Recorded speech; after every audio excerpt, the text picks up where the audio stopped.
താമ്പുകൾക്ക് മാളമുണ്ട്, പറവകൾക്ക് ആകാശമുണ്ട്, മനുഷ്യപുത്രന് തല ചായ്ക്കാൻ മണ്ണിലിടമില്ല. ട്രെയിന് വന്നില്ല. ട്രെയിനിന്റെ കഥയാണ് ഗൈസ്. കഥ കേക്കോ ഇന്ന് ഇവിടുന്ന് ഇത്രയും ദൂരത്തിരുന്ന് ഇഷ്ടം പോലെ കേൾക്കും. അല്ല പിന്നെ അതെന്റെ ഫോണാണ് ഗൈസ്, എന്റെ ഫോൺ. അതായത് ഉത്തമ അതായത് നീ പറ. നമ്മള് കല്യാണമൊക്കെ കഴിഞ്ഞ് നമ്മള് കല്യാണമൊക്കെ കഴിഞ്ഞൊക്കെ വരുന്നോ ലിപ്സ്റ്റിക്കാ ഉണ്ടായിരുന്നൊക്കെ പറഞ്ഞു ഗൈസ്. നമ്മുടെ സിബിന്റെയും ആര്യയുടെയും കല്യാണമൊക്കെ കഴിഞ്ഞിട്ട് ഞങ്ങള് ട്രെയിനിന് പോകാനുള്ള പ്ലാൻ ആയിരുന്നു. ഞങ്ങള് കൂടെ എക്സ്ട്രാ 2 പേര് ട്രെയിനിന് പോയതായിരുന്നില്ല, ചിലവര് കാറിലും ജീപ്പിലൊക്കെ പോകാനുള്ള പ്ലാൻ ആയിരുന്നു. അത് പോട്ടെ, നടന്നില്ല. വല കുസിനേക്കായി നമ്മള് ട്രെയിനിൽ വരാനുള്ള പ്ലാൻ ആയിരുന്നു ഗൈസ്. അപ്പൊ നിശാനത്തെ ഉണ്ടായിരുന്നു കൂടെ. നമ്മള് ട്രെയിൻ എത്ര മണിക്ക് ബുക്ക് ചെയ്തു? നിങ്ങൾ ഇതിന് മുന്നത്തെ വ്ലോഗ് ചിലപ്പോ കണ്ടിട്ടുണ്ടാവും അല്ലെ? ചിലപ്പോ അത് ഇടാൻ വഴിയില്ല, ഇത് ഇടാം അല്ലെ? എന്തെങ്കിലുമൊക്കെ ഇടാം. അതെ, ആ വ്ലോഗ് കണ്ടിട്ടുണ്ടെങ്കിൽ കഥ ബോറടിക്കേണ്ടത്, അതുകൊണ്ടാണ് വന്നത്. സത്യം. ഇത് 12:55 ട്രെയിനാണ്. കൊച്ചുവേളിയിൽ നിന്ന് എടുക്കുന്ന ട്രെയിനാണ് ടുവേർഡ്സ് മുംബൈക്ക് പോകേണ്ട ട്രെയിനാണ്. ഇതുവരെ എത്തിയിട്ടില്ല എന്നല്ല, അത് ഷെഡ്യൂൾ ചെയ്തേക്കുന്നത് 4:50ക്കാണ്. അതായത് വെളുപ്പാൻ 4:50. നിങ്ങൾ ആലോചിക്കണം, 12 മണി തൊട്ട് ഞങ്ങൾ ഇവിടെ പോസ്റ്റ്. 12 മണിക്കാ 11:40 ആയപ്പോ നമ്മളിവിടെ എത്തി. ഇപ്പൊ 1:37 4:50 വരെ നമ്മൾ ഇങ്ങനെ ഇരിക്കണം. ഉറക്കം വരുന്നുണ്ട്, പറ്റി വഴി ഉണ്ട്. പറ്റി നമ്മുടെ വ്ളോഗ് കണ്ടിട്ട് ആസ്വദിച്ച് ചില്ല് ഇതുകൊണ്ടിരിക്കാണ് അല്ലേ? അപ്പൊ ഗൈസ്, നമ്മളിപ്പോ എന്താ പറയാൻ വന്നത്? ഞങ്ങളുടെ കൂടെ 2 പേരെ നിങ്ങൾ അന്വേഷിച്ചോ? ഇല്ല, അന്വേഷിച്ചില്ല. നിങ്ങൾ എവിടെയാണ് അന്വേഷിക്കുന്നത്? അവർ രണ്ടാളും ഒളിച്ചോൾ പോയി. അവര് 2 പേര് 2 വഴിക്ക് പോയി. അതെ, ട്രെയിൻ ലേറ്റ് ആയതുകൊണ്ട് അഭിഷേകിന് നാളെ എന്തോ ഇനോഗ്രേഷൻ ഉള്ളത്, തിരക്കുള്ള ആളായോണ്ട്. സോ ഹി ലെഫ്റ്റ് ആൻഡ് നിശാനത്തേക്ക് എന്തോ ബാംഗ്ലൂർ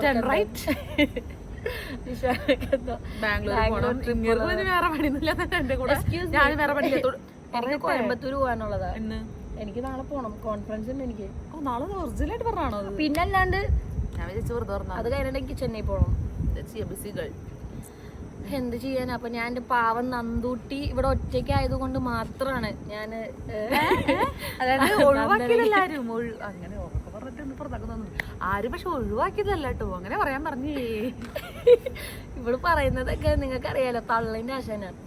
അപ്പൊ നന്ദന ഒറ്റയ്ക്ക് ആയതുകൊണ്ട് പിന്നെ ഞാൻ നന്ദനെ ഇട്ടിട്ട് പോയില്ല ഗൈസ്. അതെ, ഞാൻ തിരിച്ചാണ് ഗൈസ്. എന്റെ വായന ഡയലോഗ് ഇതൊക്കെ പറയണേ. ഇപ്പൊ ഇങ്ങനത്തെ ഒരു സ്വഭാവം ഉണ്ട്. അങ്ങനെ എപ്പോഴാടി ഞാൻ പോയത്? എന്തെങ്കിലും ആവട്ടെ. നമുക്കപ്പോ ബോറടിച്ചു ഗൈസ്. അപ്പൊ നമ്മള് ജസ്റ്റ് ഒന്ന് വ്ളോഗ് എടുക്കാൻ വന്നതാണ്. നിക്ക് ഇതൊന്ന് പറയട്ടെ. മേക്കപ്പ് ഒന്നും ചെയ്തിട്ടില്ല മുഖത്ത്. അപ്പൊ നിങ്ങൾക്ക് എന്തെങ്കിലുമൊക്കെ കാണുന്നുണ്ടെങ്കിൽ ക്ഷമിക്കണം. മേക്കപ്പ് ഇവിടെ ഇടയ്ക്കിടയ്ക്ക് വിമാനം പോകുന്നുണ്ട് ഗൈസ്, അതാണ് ഞാൻ എത്തിച്ചു. വിമാനം അല്ല, അപ്പുറത്ത് കൂടി ലോറി വിമാനം പോയിരുന്നു. 2 പോയി. ഇപ്പൊ ലോറി ആട്ടോ പോയത്. വിമാനം പോയി. തള്ളിന്റെ ഏകദേശം ഒരു ലെവല് നിങ്ങൾക്ക് മനസ്സിലായി. വിമാനം ഇടയ്ക്കിടയ്ക്ക് പോകുന്നുണ്ട് ഗൈസ് എന്നാ പറഞ്ഞു. അപ്പൊ ഗൈസ്, നമ്മളിപ്പോ നിങ്ങൾ എന്തൊക്കെയുണ്ട് വിശേഷം? നിങ്ങൾക്ക് സുഖാണോ? എങ്ങനെയാണ് കാര്യങ്ങളൊക്കെ? എങ്ങനെ പോകുന്നു? എല്ലാവരും നടന്നിട്ട് പോകുന്നു. ഞാൻ സംസാരിക്കണല്ല, ഞാൻ സംസാരിച്ചോട്ടെ? വേണ്ട, ഇതെന്റെ സ്പേസ്, എന്റെ സ്പേസ്. ഞാൻ സമ്മതിക്കില്ല. ബിഗ് ബോസ് കളിക്കല്ലേ? അതെ, ബിഗ് ബോസ് എന്ന് പറഞ്ഞപ്പോഴാണല്ലേ ബിഗ് ബോസിനെ കുറിച്ച് സംസാരിക്കേണ്ടതാണ് എന്റെ പേഴ്സണൽ അഭിപ്രായം. നിങ്ങൾ പറയൂ, എന്താണ് നിങ്ങളുടെ വിശേഷം? എന്താണ് നിങ്ങൾക്ക് ഈ ബിഗ് ബോസ് കാണാൻ? അല്ലല്ല, ഞാൻ ബിഗ് ബോസിനെ കുറിച്ച് പറയണ്ടെന്ന് പറഞ്ഞത് വേറെ നെഗറ്റീവ് അങ്ങനെ ഒന്നും അല്ല കേട്ടോ. ശരിക്കും ഞാൻ ബിഗ് ബോസിലൂടെ വന്ന ഒരാളാണ്. എന്നെ ഒരു 10 പേര് അറിയുന്നുണ്ടെങ്കിൽ ബിഗ് ബോസ് അത് പറയണ്ട, സംസാരിക്കണ്ടെന്ന് പറഞ്ഞാൽ നമ്മളിപ്പോ പറഞ്ഞു വരുമ്പോ സ്വാഭാവികമായിട്ട് ഇപ്പൊ നടക്കുന്ന സീസണിന്റെ ഡിസ്കഷനിലേക്ക് പോകും. അല്ല, നിങ്ങൾക്ക് ആക്ച്വലി ഇപ്പോ സീസൺ ഇപ്പൊ നടക്കുന്ന സീസണാണോ ഞങ്ങളുടെ സീസണാണെന്ന് നിങ്ങൾക്ക് ഇഷ്ടപ്പെട്ടെന്ന് കമന്റ് ഇടണേ. കാരണം എന്താ ചോദിച്ചു മേടിക്കണം. അല്ല, നമ്മുടെ സീസണാണ് ഒരു ഇഷ്ടപ്പെടുക. എന്താ വെച്ചാൽ ഈ സീസൺ കുഴപ്പമുണ്ടെന്നല്ല ഞാൻ പറഞ്ഞത്. ഞാൻ റിവ്യൂ ചെയ്തിട്ടുണ്ടായിരുന്നു. ഞാൻ പിന്നെ റിവ്യൂ ചെയ്യല് സത്യത്തിലെ കുറച്ച് തിരക്കി പെട്ടോണ്ട് ഞാൻ പിന്നെ വീഡിയോസ് ചെയ്യാൻ. എനിക്ക് റിവ്യൂ, അതും നമ്മുടെ സീസണിലുള്ള ആൾക്കാര് ബിഗ് ബോസിന്റെ റിവ്യൂ ചെയ്യുന്നതിനെ കുറിച്ച് എനിക്ക് അഭിപ്രായമില്ല. കാരണം എന്താ അറിയോ, നമുക്കറിയാം, അതായത് നമ്മൾ അവിടെ എന്താണോ ചെയ്തത്, ഔട്ട് എന്താണ് വന്നത് എന്നുള്ളത് നമുക്കറിയാം. അപ്പോ നമ്മുടെ ഇന്റൻഷൻ ആയിരിക്കില്ല അവർ പുറത്ത് കാണിച്ചിട്ടുണ്ടാവുക. ഓക്കെ, നമ്മള് നല്ലതെന്ന് വിചാരിച്ച് ചെയ്യുന്ന കാര്യങ്ങളെ അത് അവർ വളച്ചൊടിച്ചെന്ന് പറഞ്ഞു കഴിഞ്ഞാൽ അങ്ങനല്ല. എഡിറ്റ് ഇൻ ദ സെൻസ് നമ്മളവിടെ ചെയ്യുന്നത് തന്നെയാണ് കാണിക്കുന്നതെങ്കിലും ഞാൻ ഒരുപാട് സ്ഥലത്ത് പറഞ്ഞിട്ടുണ്ട്, ഇതായിരിക്കും കാണിക്കുന്നത്. ഇത് കഴിഞ്ഞിട്ടുള്ളതോ ഇതിന് മുന്നുള്ളതോ ഒന്നും കാണിച്ചിട്ടുണ്ടല്ലോ. ആ സെന്റർ പോർഷൻ മാത്രം, അതായത് കോൺട്രവേഴ്സി ചെയ്ത് കിട്ടും, തല്ലെവിടെ ഏതാണ് റേറ്റിംഗ് കൂടുതൽ ഈ റിവ്യൂ ചെയ്യുന്ന ആൾക്കാര് ചെയ്യുന്നത്, അതായത് ഇപ്പത്തെ ഉള്ള കണ്ടസ്റ്റൻസിനോട് ചെയ്യുന്ന ചതിയാണ്. അതായത് നെഗറ്റീവ് റിവ്യൂ പറയുന്നവർ കേട്ടോ. പോസിറ്റീവായിട്ട് ഓക്കെ ഇന്ന് ഇങ്ങനെയൊക്കെയാണ് BB ഹൗസിൽ സംഭവിച്ചത് എന്ന് പറഞ്ഞാൽ ഓക്കെ, ഇറ്റ്സ് ഫൈൻ. പക്ഷെ ഒരാളെ ചൂണ്ടിക്കാണിച്ചിട്ട് ഇയാൾ ചെയ്യുന്നത് മോശമാണ്, അല്ലെങ്കിൽ ഇയാൾ ചെയ്യുന്ന പ്രവൃത്തികൾ, ഇയാൾ എന്തിനാണ് അങ്ങനെ ചെയ്യുന്നത്, അങ്ങനെ ബിഹേവ് ചെയ്ത് പോവും. കാരണം അത് അങ്ങനത്തെ ഒരു പ്ലാറ്റ്ഫോം ചൂണ്ടിക്കാണിക്കും. എന്നെ കുറെ പേര് പറഞ്ഞിട്ടുണ്ട്, ഇഷ്ടം പോലെ ആൾക്കാർ. നിങ്ങളെയും പറഞ്ഞിട്ടില്ലേ? ബിഗ് ബോസിലുള്ള ആൾക്കാർ തന്നെ പറഞ്ഞിട്ടുണ്ട്, എന്തെന്ന് റിവ്യൂ ചെയ്തിട്ടുണ്ട്. ഓക്കെ, അത് റിവ്യൂ ചെയ്യുന്ന പറഞ്ഞു കഴിഞ്ഞാൽ വൈൽഡ് കാർഡ് എൻട്രീസ് ആയിരിക്കും. അല്ലല്ല, അത് കഴിഞ്ഞിട്ട് നമ്മളെ കുറിച്ച് പറയുന്നതാ. ഞാൻ കണ്ടിട്ട് വീഡിയോസ് പിന്നെ കൂടുതൽ പറയുന്നതാ. ഭദ്രകാളിയല്ലേ കാളിയാക്കണ്ടല്ലേ നിങ്ങൾ. അപ്പോ അതാണ് എന്റെ പോയിന്റ്. അതുകൊണ്ട് റിവ്യൂ ചെയ്യുന്നതിലോട് എനിക്ക് താല്പര്യമില്ല. കാരണം ഇപ്പൊ ഒരാള് ഒരു പ്രശ്നം ഉണ്ടാക്കിയിട്ടുണ്ടെങ്കിൽ അതിന്റെ പിന്നിൽ എന്തെങ്കിലും കാരണം ഉണ്ടാവും, അല്ലെങ്കിൽ ഒരാൾ കരഞ്ഞിട്ടുണ്ടെങ്കിൽ അതിന്റെ പിന്നിൽ കാരണം ഉണ്ടാവും.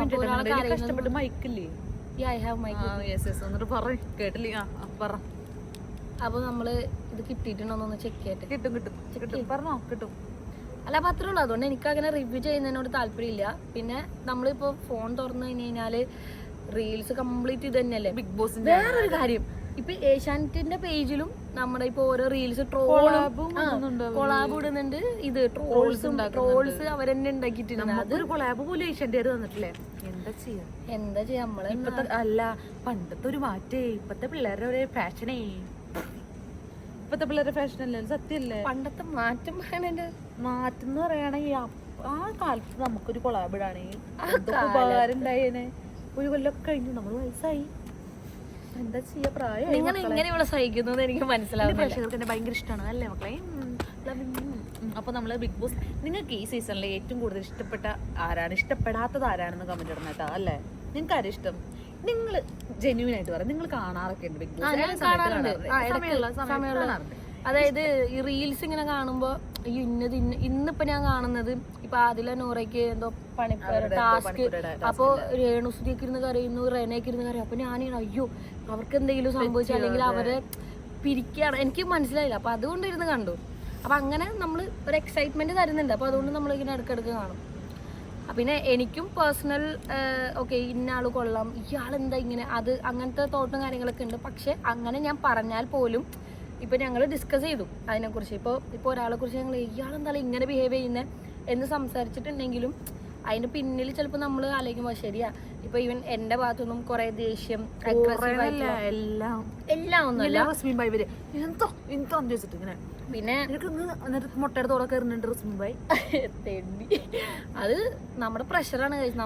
നിങ്ങൾ മുട്ടയുടെ വളരെ മോശമായി. അത് ഞാൻ മുഖത്തൊക്കെ പറഞ്ഞു വെച്ചാൽ അങ്ങനെ അറിയാൻ പാടില്ല. അല്ല, അത് പാടില്ല, തെറ്റാണ്. ഞാൻ ചെയ്ത ഏറ്റവും വലിയ തെറ്റുകളിൽ ഒന്നാണത്. അതെ, മനസ്സിലാക്കാനുള്ള ബോധമാണ് നമുക്ക്. അല്ല, ഞാനത് അവിടെ നിന്ന് മനസ്സിലാക്കി, ഞാൻ സോറിയും പറഞ്ഞ്, ഞാൻ തന്നെ അത് പറക്കിയെടുത്ത്, ഞാൻ തന്നെ എല്ലാരോടും ഈയടി അതിന് മുന്നേ, അതായത് ഈ ആക്ട്, അതായത് ഞാൻ മുട്ടത്തോണ്ട് ഇറങ്ങിയതിന് ശേഷം ആരൊക്കെ വന്നതിനെ ഉപദേശിച്ചപ്പോ ഞാനിങ്ങനെ ഞാൻ ചെയ്തത് തെറ്റായി.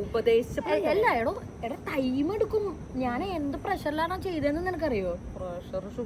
പ്രഷർ. എന്നിട്ട് ഞാൻ അതപ്പം തന്നെ ക്ലിയർ ചെയ്ത് വന്നിട്ട് ഞാൻ അപ്പം തന്നെ എല്ലാവരോടും സോറി പറഞ്ഞു. അതിനുശേഷമാണ് പിന്നെ എപ്പിസോഡിൽ ഇത് ഭയങ്കര ഇഷ്യൂ ആക്കിയിട്ട്, കാരണം അത് അപ്പം തന്നെ ഞങ്ങൾ സോൾവ് ചെയ്തതാ. പിന്നെ അത് എപ്പിസോഡിൽ കാരണം പിന്നെ സംസാരിക്കണല്ലേ, പിന്നെ അതിനെക്കുറിച്ച് അപ്പൊ പിന്നെ അത് സ്വാഭാവികമായിട്ട്.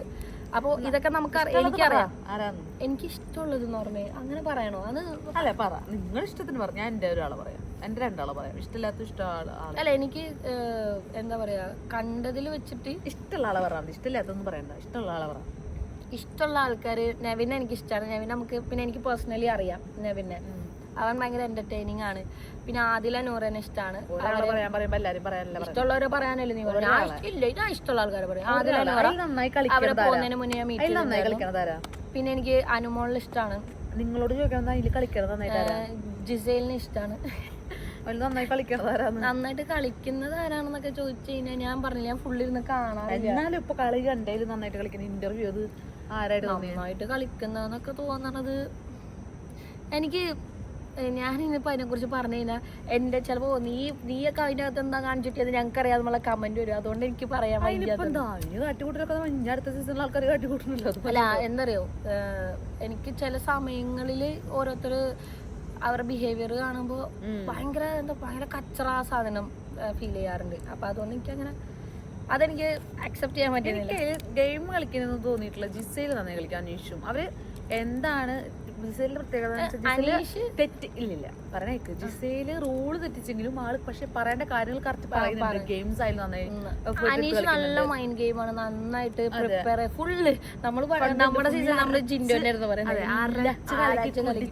വന്നിരിക്കുന്നത്. അനീഷ് ഭയങ്കര ബ്രില്യന്റ് ആയിട്ടാണ് കളിക്കുന്നത്. പക്ഷെ ചില സമയത്ത് ഇതേ അനീഷിന്റെ ചില സമയത്തുള്ള ആറ്റിറ്റ്യൂഡ് ഒരു നമുക്ക് അതിനകത്ത് വേണ്ടെന്നാ. ബിഗ് ബോസ് പറഞ്ഞ പോലെ അതൊരു എനിക്ക് മനുഷ്യത്വം ഭയങ്കര ഇമ്പോർട്ടന്റ് ആണ്. ഒരു വില കൊടുക്കുക, അതായത് ഓപ്പോസിറ്റ് ഇരിക്കുന്ന ആളെ.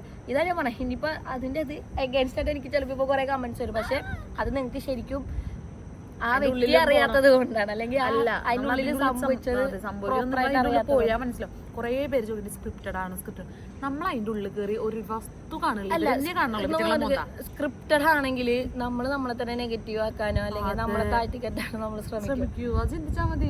ഇതെല്ലാം അവരുടെ ഒരു പ്ലാൻ ഉണ്ട് എങ്ങനെ പോകണം. അത് എഡിറ്റിംഗിൽ അവരാണ് എന്ത് നമ്മൾ ആരെ ഫോക്കസ് ചെയ്യണം അവര് തീരുമാനിക്കും. അത് മാത്രമല്ല, അതായത് ഇപ്പൊ ഞാനും നന്ദനെ നല്ല ഹാപ്പി ആയിട്ട് ഫ്രണ്ട്ഷിപ്പ് മോഡിൽ പോയിക്കൊണ്ടിരിക്കും. നമ്മളെ തെറ്റിക്കണമെന്നുണ്ടെങ്കിൽ അതിനനുസരിച്ചുള്ള ടാസ്ക് തരും. അതിനനുസരിച്ചിട്ടുള്ള ടാസ്ക് ഉറപ്പായിട്ടും തരും. അപ്പൊ നമ്മൾ തെറ്റും. അതാണ് ബിഗ് ബോസിന്റെ ഒരു കഴിവ്. അത് നിങ്ങൾ നോക്കിയാൽ മതി, പല ടാസ്കുകളും തരുന്നത് ഇങ്ങനെ ഉള്ളിൽ അതായത് നമുക്കിടയിൽ തന്നെ പ്രശ്നങ്ങൾ ഉണ്ടാക്കാൻ വേണ്ടി തന്നെയാണ്. അങ്ങനെയാണല്ലോ ഈ പ്രശ്നങ്ങൾ ഉണ്ടാക്കുന്നത്. പിന്നെ ഈ തൊട്ടേന് എന്നെ പിച്ചി മാന്തി ഇപ്പത്തെ സീസണിലേക്ക് അതൊക്കെയാണ് തോന്നുന്നത്. കഴിഞ്ഞ സീസണിൽ കുറച്ചിങ്ങനെ അടിയെങ്കിലും ഇതാണ് ഞാൻ പറഞ്ഞത്. ഇങ്ങനെ ജഡ്ജ് ചെയ്യരുത്. എന്തെങ്കിലും ആവട്ടെ. ഇപ്പൊ 2 ആഴ്ച ആയിട്ടുള്ളത്, 2 ആഴ്ച 3 ആഴ്ച എത്രയായി തുടങ്ങിയിട്ടുള്ളൂ. എന്തായാലും ഇനി സമയം ഇഷ്ടം പോലെ മൂന്നാമത്തെ ആഴ്ചയല്ലേ ഇഷ്ടംപോലെ സമയം കിടക്കുന്നുണ്ട്. എന്തായാലും നിങ്ങൾക്ക് ഇഷ്ടപ്പെട്ട ആരാന്ന് വെച്ചാൽ നിങ്ങൾ സപ്പോർട്ട് ചെയ്യുക. അവര് കപ്പടിക്കട്ടെ. അല്ല എനിക്ക് ഇത്രേ ഉള്ളൂ പറയാൻ. അതായത് എനിക്കറിയാം ഇത് നിങ്ങൾ കാണുന്നതിൽ ഒരു ലിമിറ്റേഷൻ ഉണ്ടാവും. ലിമിറ്റേഷൻ ഇൻ ദ സെൻസ് ഇപ്പൊ 24/7 കണ്ടാൽ പോലും അവര് കൊടുക്കുന്ന ഔട്ടാണ് നിങ്ങൾ കാണുന്നത്. അതാണ് ഞാൻ ഉദ്ദേശിച്ച ലിമിറ്റേഷൻ. ആ ലിമിറ്റേഷനിൽ നിങ്ങൾക്ക് കുറച്ച് ബെറ്റർ ആയിട്ട് ഇൻ എവറി സെൻസ്, അതായത് കുറച്ച് മനുഷ്യത്വവും സ്നേഹവും ഗെയിമും എല്ലാം വെച്ച് നല്ല രീതിയിൽ നല്ല പെർഫോമൻസ്, അതായത് ഈ തെറി പറഞ്ഞും ചീത്ത പറഞ്ഞും അഗ്രസീവ് അങ്ങനല്ല. അഗ്രസീവ് ആയി പോകും, അത് സിറ്റുവേഷൻ ആണ്. പക്ഷെ ഏത് നേരം അതായത് അഭിനയിക്കുന്നവരെ കണ്ടാൽ നിങ്ങൾക്ക് മനസ്സിലാവും. അതായത് ജെന്യൂൻ ആയിട്ടുള്ള ആൾക്കാരെ ഇല്ല ഇപ്പൊ ഞാൻ നിങ്ങൾ തല്ലൂടാണ് അതിന്റെ ഇടയിൽ കയറി വന്നിട്ട് അതിന്റെ അട്ടയിൽ കിടന്നിട്ട് എന്താ കാര്യം സംസാരിക്കണം. അതാണ് അഭിനയിക്കുന്നവരെ മാറ്റി നിർത്തിക്കൊണ്ട് ജെന്യൂൻ ആയിട്ട് നിന്ന് എല്ലാ അഭിപ്രായങ്ങളും മുഖത്തോക്കി പറയുന്ന ആൾക്കാരെ സപ്പോർട്ട് ചെയ്യുക. അതായത് മുഖത്തോക്കി എൻ്റെ നിലപാട് ഇതാണ്. ഇപ്പോൾ എൻ്റെ ഓപ്പോസിറ്റ് നിൽക്കുന്ന ആളുടെ എൻറ്റയർലി ഡിഫറെൻ്റ് ഒപ്പീനിയൻ ആയിരിക്കും എനിക്ക്. പക്ഷേ എൻ്റെ ഒപ്പീനിയൻ ഇതാണ്, ഞാൻ ഇങ്ങനെയാണ് ചിന്തിക്കുന്നത്, അത് ഞാൻ പറയും എന്ന് ധൈര്യപൂർവ്വം പറയുന്ന അങ്ങനെയുള്ള ആൾക്കാരെ സപ്പോർട്ട് ചെയ്യുക. നല്ല നല്ല വിന്നേഴ്സ് വരണം ഗൈസ്. നല്ല കൊതുണ്ട് ഗൈസ്, നിർത്തായിരിക്കും നല്ലതെന്ന് തോന്നുന്നുണ്ട്. അപ്പം നല്ല ആൾക്കാർ വിന്നറാവട്ടെ. നമ്മളിതാണ് ഞാൻ പറഞ്ഞ അപ്പോളെ ബിഗ് ബോസിനെ കുറിച്ച് സംസാരിക്കുന്നത്. ഞാൻ ഗുഡ് നൈറ്റ് ഇത് പ്രസംഗിച്ചിട്ട് ഇവിടെ കൊച്ചുവേളി റെയിൽവേ സ്റ്റേഷനിലാണ് നമ്മൾ. നല്ല കൊതുണ്ടല്ലേ? നല്ല കൊതുക്. എനിക്കധികം കൊതുക്. ഞാൻ വന്നിട്ടും എനിക്ക് നല്ല ആൾക്കാരെ അതെ പറയാം. കുളിക്കാത്ത ആൾക്കാരെ കൊതുക് അടിക്കില്ല. ഇവളിപ്പോ ഇന്ന് വന്നോടനെ എന്നെ കയറി കുളിച്ചു. ഞാൻ വീട്ടിലെത്തി, എന്തായാലും ട്രാവൽ ചെയ്യണം. അപ്പൊ ഞാൻ വീട്ടിലെത്തിയിട്ട് കയറി ഉടനെ കുളിച്ചിട്ട് ഞാൻ കയറി കിടന്നുറങ്ങുള്ളൂ. അങ്ങനെ വിചാരിച്ചാൽ ഡേയ്സിലാണ് നമ്മൾ പോകുന്നത്. അവരിപ്പോ നമുക്ക് പൊതുപ്പും കാര്യങ്ങളൊക്കെ തരും. നമ്മൾ കിടന്നുറങ്ങും. രാവിലെ എനിക്കിന്ന് പോകുന്നു, വീട്ടിൽ പോയി കിടന്നുറങ്ങുന്നു. ഏസിലാണ് പോണേന്ന് അറിയിക്കാൻ വേണ്ടി പ്രത്യേകമായിട്ട് എടുത്തു. മറ്റേതാണെങ്കിൽ ഭയങ്കര ബുദ്ധിമുട്ടാവും. മറ്റേതാണെങ്കിൽ സ്ലീപ്പറിലൊക്കെ പോയി ശീലിക്കണം. ഞാനിപ്പോ ചെന്നൈക്ക് പോലെ ഫുൾ ടൈം സ്ലീപ്പർ. ടിക്കറ്റ് കിട്ടുന്നില്ല. എന്ത് ചെയ്യാനാ? ആഴ്ചയില് ആ പൂച്ചയാണ്. പെട്ടെന്ന് ടോർച്ച് അടിച്ചിട്ട് അങ്ങോട്ട് നോക്കുമ്പോ പൂച്ചയാണോ പുലിയാണോ? പണ്ടൊക്കെ ജനറൽ പോയിരുന്ന ഒരു കാലം ഉണ്ടായിരുന്നു റെസ്മി ബൈക്ക് എനിക്കൊക്കെ. Yes of course. ആ ഒരു കാലം നമുക്ക് മാറ്റി തന്നെ നമ്മുടെ ബിഗ് ബോസ് ഉറപ്പായിട്ട് നമ്മൾ അതിനെ സ്മരിക്കുന്നുണ്ട്. കാരണം എന്താ വെച്ചാൽ നമ്മൾ അല്ല ബിഗ് ബോസിലൂടെ നമുക്ക് ഒരുപാട് നല്ല കാര്യം തൃശ്ശൂരിലിരിക്കുന്ന നന്ദന, കൊച്ചിയിലിരിക്കുന്ന റെസ്മി ബൈക്ക്, ട്രിവാൻഡ്രത്തിരിക്കുന്ന അപ്സര, മലപ്പുറത്തിരിക്കുന്ന ആലപ്പുഴ, ഇവരെയൊക്കെ നമ്മള് ഞാൻ കഴിഞ്ഞ ദിവസം പറയുന്നില്ല. നമ്മള് ടിവിയില് ഇപ്പൊ ആര്യ ചേച്ചിയും സിബിനൊക്കെ ആണെങ്കിലും നമ്മളിങ്ങനെ നമ്മള് ടിവിയില് കണ്ട ആൾക്കാരൊക്കെയാണ് നമ്മള് തോളത്തും കൈയിട്ട് നമ്മള് ഫ്രണ്ട്സ് ആ ഒരു മൂഡ്. അത് അത് കൊള്ളാം. അപ്പൊ ഇതൊക്കെ കിട്ടിയത് ബിഗ് ബോസ് കാരണമാണ്. നമ്മൾ പറഞ്ഞു ട്രാവല്, ഞാനൊക്കെ മറ്റേ കാലിക്കറ്റ് യൂണിവേഴ്സിറ്റിയിൽ പഠിച്ചുകൊണ്ടിരിക്കുന്ന സമയത്ത് കാലിക്കറ്റ് യൂണിവേഴ്സിറ്റി പഠിച്ചിട്ട് പറയാനാണ് ഇപ്പൊ പറഞ്ഞത്. കുറെ പേർക്ക് അറിയാം. ഞാൻ പഠിച്ചുകൊണ്ടിരിക്കുന്ന സമയത്ത് എറണാകുളത്ത് നിന്ന് കാലിക്കറ്റ് പോകുന്ന രാത്രി മലബാറും മാവേലി എക്സ്പ്രസ് രണ്ട് വലിയ പറയണേക്ക്. അപ്പോ ആ ട്രെയിനിൽ കയറി രാത്രി ട്രാവൽ ചെയ്യുന്നവരുണ്ടെങ്കിൽ നിങ്ങളൊന്ന് കമന്റ് ചെയ്യണം കേട്ടോ. ആ ട്രെയിനിന്റെ അവസ്ഥ ജനറലിൽ പോകുന്നവരുണ്ടെങ്കിൽ കമന്റ് ചെയ്യണം. എടി അത് ഇങ്ങോട്ട് നോക്കി പട്ടി അവിടെ ഇരുന്നോളൂ. ആ ട്രെയിനിൽ കയറിയിട്ടില്ലേ, ഒരു ദിവസം എനിക്ക് എന്നോട് തന്നെ സങ്കടം തോന്നിപ്പോയി. കാരണം ലേഡീസ് ജനറലിൽ കയറാനേ പറ്റില്ല. അതുകൊണ്ട് നമ്മള് ലേഡീസ് കമ്പാർട്ട്മെന്റിൽ കയറും. ലേഡീസ് കമ്പാർട്ട്മെന്റിൽ നിനക്ക് എന്താ കേൾക്കാൻ ഇൻട്രസ്റ്റ് ഇല്ലേ? ട്രിവാൻഡ്രം പറ്റൊന്നും ചെയ്യില്ല. കാസർഗോഡ് വരെ പോകുന്ന ട്രെയിൻ ആയിരിക്കും. കണ്ണൂരോ കാസർഗോഡ് വരെ പോകുന്ന ട്രെയിനാണ്. എൻ്റെ മോളെ ഞാൻ ഒരു ദിവസം മലബാർ എക്സ്പ്രസ്സിൽ കയറി ഒരു കൈ ഇവിടെ തൂക്കി പിടിച്ച് ഇങ്ങനെ നിന്നിട്ട് ഞാൻ പോയത്. അതും എൻ്റെ ബാഗും തൂക്കിയിട്ടിട്ട് ആ നിപ്പ് ഞാൻ ഷൊർണൂർ വരെ നിന്നു. ഷൊർണൂർ കഴിഞ്ഞപ്പോൾ എനിക്ക് കരച്ചിൽ വന്നു. എനിക്ക് സങ്കടം വന്നിട്ട് ഞാൻ ട്രെയിനിൽ നിന്ന് ഇറങ്ങിയിട്ട് നേരെ ലേഡീസ് മറ്റേ വെയിറ്റിംഗ് റൂമില്ലേ, ഷൊർണൂർ വെയിറ്റിംഗ് റൂമിൽ പോയിട്ട് അവിടെ ന്യൂസ് പേപ്പറൊക്കെ വിരിച്ചിട്ട് ഞാൻ അവിടെ കിടന്ന് ഉറങ്ങി. ഞാൻ ഉറങ്ങി പറ്റണ്ടേ, കാരണം രാത്രി കയറിയിട്ട് തൂങ്ങി പിടിച്ചിട്ട് കയ്യും കാലും ബാഗും തൂക്കിയിട്ടാണ് നിൽക്കണേ. കയ്യും കാലൊക്കെ വേദനിച്ചിട്ട് എനിക്ക് എന്നെ സങ്കടം തോന്നി ഇറങ്ങി പോയി കിടന്നുറങ്ങി. ഞാൻ ആ സമയത്ത് പോകുന്ന റീസൺ എന്ന് പറഞ്ഞാൽ എനിക്ക് അറ്റൻഡൻസ് രാവിലെ 6 മണിക്ക് നമുക്ക് ആക്ടിവിറ്റി ഉണ്ട്. അപ്പോൾ ആക്ടിവിറ്റിക്ക് എത്തണം. അപ്പോൾ അറ്റൻഡൻസ് കിട്ടാത്ത കാരണം പേടിച്ചിട്ടാണ് പോകുന്നത്. ലാസ്റ്റ് ഞാൻ ട്രെയിനിൽ നിന്ന് ഇറങ്ങിപ്പോയി അവിടെ പോയി കിടന്നുറങ്ങി. രാവിലെ 6:30 ഷൊർണൂരിൽ നിന്ന് ഒരു ട്രെയിൻ വന്നു. സുഖമായിട്ട് ജനറലിൽ ഇരുന്ന് സുഖമായിട്ട് ഇരുന്ന് വന്ന് പോയി. അപ്പൊ അങ്ങനെ ഒരു കാലഘട്ടങ്ങളും നമുക്ക് അതൊക്കെ ഭയങ്കര എക്സ്പീരിയൻസ് ആണ് അങ്ങനത്തെ ഒക്കെ. കൊതുകടിക്കില്ല കുളിച്ചെന്നൊക്കെ കൊതുകടിക്കുന്നുണ്ട്. അപ്പൊ മലബാറിലും മാവേലിയിലും ട്രാവൽ ചെയ്തിട്ടുള്ള ആൾക്കാർ നിങ്ങളുടെ എക്സ്പീരിയൻസും കൂടെ ഒന്ന് ഷെയർ ചെയ്യാൻ നന്ദന കേൾക്കട്ടെ, അറിയട്ടെ. ആ അല്ല, ഇത് ഒരു ഇൻഫോർമേഷൻ ആട്ടോ. അതായത് കൊച്ചുവേലിയിൽ നിന്ന് സ്റ്റാർട്ട് ചെയ്യുന്ന ഈ train Mumbai express super fast express ആണ്. ഇപ്പൊ നമ്മൾ അന്വേഷിച്ചപ്പോ അറിയാൻ കഴിഞ്ഞെന്ന് പറഞ്ഞാൽ മിക്ക തള്ളനൊരു പരിധിയില് മിക്ക സമയത്തും ഇങ്ങനെയാണെന്ന് പറയാം. എന്നുമല്ല, അതായത് ആഴ്ചയിൽ 2-3 ദിവസം, അതെ ആഴ്ചയിൽ 7 ദിവസം ഉണ്ട്. അത് 7 ദിവസം ഇങ്ങനെ തന്നെയാണ്. അതായത് ചിലപ്പോ 2 മണിക്കൂർ ഡിലേ, 4 മണിക്കൂർ ഡിലേ, ഇതുപോലെയൊക്കെ ഡിലേ തരുന്ന ഒരു ട്രെയിനാണ്. അപ്പൊ കൊച്ചുവേലിയിൽ നിന്ന് ട്രാവൽ ചെയ്യുന്നവരുണ്ടെങ്കിൽ നിങ്ങൾ ഇറങ്ങുന്നതിന് മുന്നേ ആപ്പിൽ കയറി ട്രെയിൻ എവിടെയാണ് എത്ര മണിക്കാണ് എടുക്കുന്നതെന്ന് ഉറപ്പുവരുത്തി. ആ ട്രെയിൻ എടുക്കേണ്ടതാ ഞാൻ പറയുള്ളൂ. കാരണം എന്താണെന്ന് വെച്ച് കഴിഞ്ഞാൽ ഇങ്ങനെ പണി കിട്ടുകയാണെങ്കിൽ ഭയങ്കര ബുദ്ധിമുട്ടാവും. എന്തെങ്കിലും ഒരു മീറ്റിങ്ങിന് പോകുന്ന ആൾക്കാരാവും, വലിയ കാര്യങ്ങളുണ്ടാവും. പക്ഷെ അതിനൊന്നും പോകാൻ പറ്റാണ്ട് ട്രെയിനിന്റെ ടിക്കറ്റ് എടുത്ത് അത് ക്യാൻസൽ ആയാലും നമുക്ക് പൈസ റീഫണ്ട് കിട്ടും. പക്ഷെ അതിനൊക്കെയുള്ള സമയം കുറച്ച് വേണ്ട. അടുത്ത ബസ് ബുക്ക് ചെയ്യണം. അപ്പൊ നിങ്ങൾക്ക് ചിലപ്പോ ഇത്ര നേരമായിട്ട് ബോറടിച്ചിട്ടുണ്ടാവും. പക്ഷെ ഞാൻ വർത്തമാനം പറഞ്ഞവർക്ക് ബോറടിച്ചിട്ടുണ്ടാവില്ല. ഓക്കെ, അപ്പോ നിങ്ങളെ കമന്റുകൾ രേഖപ്പെടുത്തുക. അത്രേ ഉള്ളൂ. ബൈ. കൊതുക് അടിക്കുന്നുണ്ട് ഗൈസ്. ബൈ. ടോർച്ച് അടിക്കുന്നത് കൊണ്ടായിരിക്കും ഇപ്പൊ കൊതുകും കൂടി കൂടുതലും അടിക്കണം.